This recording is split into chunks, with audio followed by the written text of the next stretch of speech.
İzləyicilər, yeni CarPlay aparatımız gəldi. 464 GB yaddaşa sahibdir, RAM-ı 4-dür, yaddaşı 64 GB-dır. Bu cihaz vasitəsilə belə köhnə monitorunuz varsa, onun sistemini tamamilə Android-ə çeviririk və bütün proqramlar, Play Store, YouTube və Waze digər proqramlar hamısını istifadə edə bilirsiniz.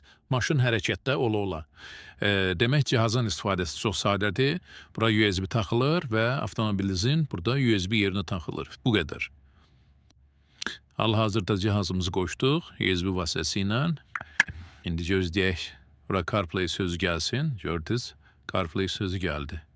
Avtomatik sistem Android-ə çevrildi. Qısa olaraq sizə işləyişini göstərək.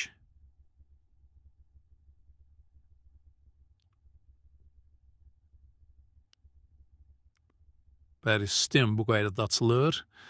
Gördüyünüz kimi YouTube, Waze, Maps bütün proqramlar var. YouTube-u sümsün işləməyini göstərək.